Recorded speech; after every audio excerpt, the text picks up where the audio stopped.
अस्सलाम वालेकुम एवरीवन, मैं इम्तियाज और आप सभी देख रहे हैं A1 एजुकेशन 2.0 पर आप सभी का स्वागत करता हूं। अगर आप इस चैनल पर नए हैं तो चैनल को सब्सक्राइब और वीडियो को लाइक करना ना भूलें। 20 फरवरी 2026 से पेंशन धमाका, केंद्र सरकार की तरफ से आया आदेश। तो आज की इस वीडियो में हम बताने वाले हैं कि बिहार वृद्धा विधवा दिव्यांग पेंशन अब आप सभी को जो 1100 मिलती है उसमें आप सभी की बढ़ोतरी होने वाली है। तो हम अब चर्चा करने वाले हैं कि आप सभी को कब से पेंशनें मिलने वाली है, क्यों से यहाँ पे चर्चा निकल के आ रहा है। मीडिया और रिपोर्ट में खबर ये निकल के आ रही है कि अब आप सभी को जो पेंशन मिलेगी 20 फरवरी 2026 से जितने भी पेंशन धारक व्यक्ति हैं उन सभी व्यक्तियों को पेंशन में बढ़ोतरी होगी। क्योंकि बजट जो आई थी 1 फरवरी 2026 को आई थी और इसमें आप सभी के पेंशन को लेकर काफी चर्चा चली। क्योंकि आप सभी देख सकते हैं जितने भी ईपीएस 95 पेंशन धारक व्यक्ति हैं या उन सभी व्यक्तियों ने पेंशन को लेकर काफी प्रदर्शन किए, काफी प्रोटेस्ट हुए। क्योंकि यूपी, महाराष्ट्र और दिल्ली में आप सभी देख सकते हैं यहाँ पे ईपीएस 95 और वृद्धा विधवा दिव्यांग पेंशन को लेकर काफी चर्चा चली, जिसके कारण सरकार को आखिरकार ईपीएस 95 पेंशन और वृद्धा विधवा दिव्यांगावस्था पेंशन धारक व्यक्तियों को पेंशन की बढ़ाने के लिए बात को ले आई। क्योंकि आप सभी देख सकते हैं जो कि बिहार और पूरे भारत के सभी राज्य में अलग अलग प्रकार के पेंशनें मिलती है। जैसे कि बिहार की हम बात करें तो वहां पे सभी व्यक्तियों को वृद्धा विधवा दिव्यांग पेंशन यानी 3 प्रकार के पेंशनें मिलती है। जैसे कि हम दिल्ली की बात करें तो यहाँ पे भी पेंशन मिलती है। जैसे कि हम यूपी की बात करें तो वहां पे भी वृद्धा विधवा दिव्यांग पेंशन मिलती है। मगर आप हरियाणा की बात करेंगे तो वहां पे सबसे ज्यादा अधिक मात्रा में वहां पे राशि को दी जाती है। क्योंकि वहां पे देख सकते हैं जो वहां पे जितने भी वृद्धा विधवा दिव्यांग पेंशन धारक व्यक्ति हैं उन सभी व्यक्तियों को 2800 से लेकर 4500 दी जाती है। लेकिन केंद्र सरकार की तरफ से ये आदेश को जारी किया गया कि राज्य सरकार अब यानी बिहार में भी पेंशन को बढ़ोतरी करे, यानी जो पेंशन 1100 मिलती है 3500 को देने की संभावना है। जैसे कि आपको किन किन नियमों का पालन करना है और आप सभी को सीनियर सिटीजन व्यक्तियों को कौन कौन से लाभ मिलने वाले हैं। क्योंकि रेलवे की तरफ से बहुत बड़ी लाभ आई है और केंद्र सरकार की तरफ से भी लाभ भर भर के आई है। तो हम बात करेंगे अब आप सभी को कौन कौन से लाभ मिलने वाले हैं,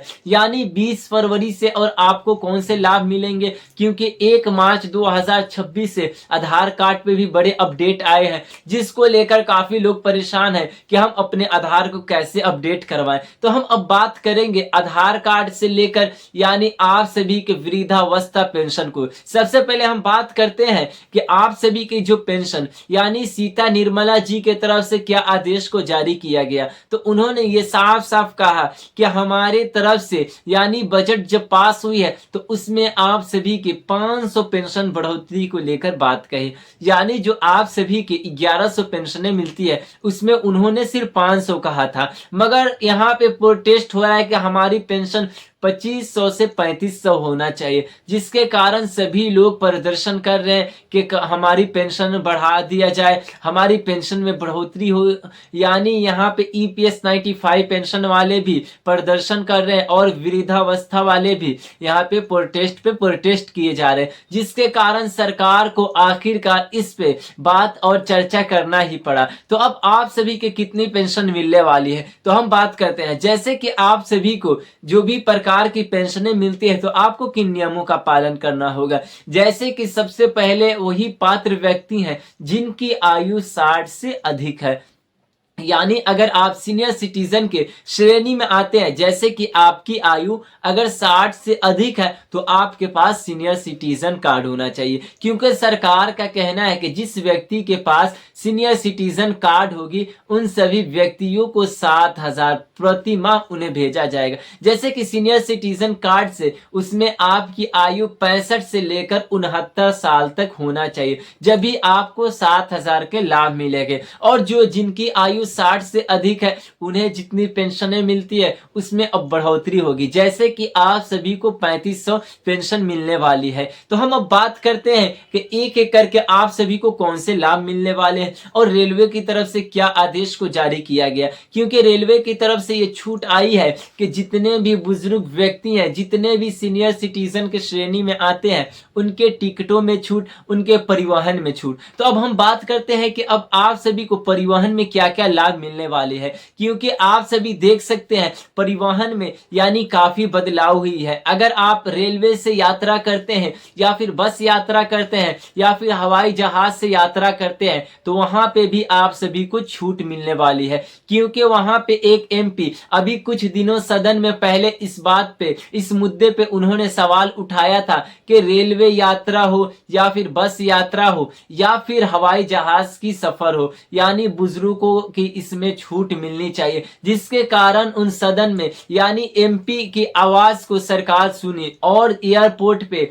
और वहां पे सस्ता की गई, हर चीजों को वहां पे सस्ता कर दी गई है। जैसे कि वहां पे आप सभी को अगर पानी के बोतल लेना रहता था, समोसे लेने रहते थे, तो आप सभी को वहां पे ज्यादा महंगाई देते थे, जिसके कारण अब वहां पे सस्ता कर दिया गया है। और जो आप सभी के पेंशन को लेकर उसमें नियम में बदलाव कर दिया गया है, यानी बिहार के व्यक्ति हैं तो आप सभी को जीवन प्रमाण पत्र के लिए अब कहीं नहीं जाना पड़ेगा, ये श्री नीतीश कुमार जी का कहना है, क्योंकि आप सभी के ग्राम पंचायत, प्रखंड और गांव में अब ये लगाया जाएगा, यानी शिविर को लगाई जाएगी और वहां पे आप आसानी के साथ आप अपना जीवन प्रमाण पत्र को बनवा सकते हैं और आपको डिजिटली तरीके से यानी जीवन प्रमाण पत्र को वहां पे आप जमा कर सकते हैं, यानी अब आपको बैंक जाने की जरूरत नहीं है, यानी घर बैठे आसानी के साथ आप अपना जीवन प्रमाण पत्र को जमा कर देंगे। यानी अब हम बात करते हैं डीबीटी को लेकर,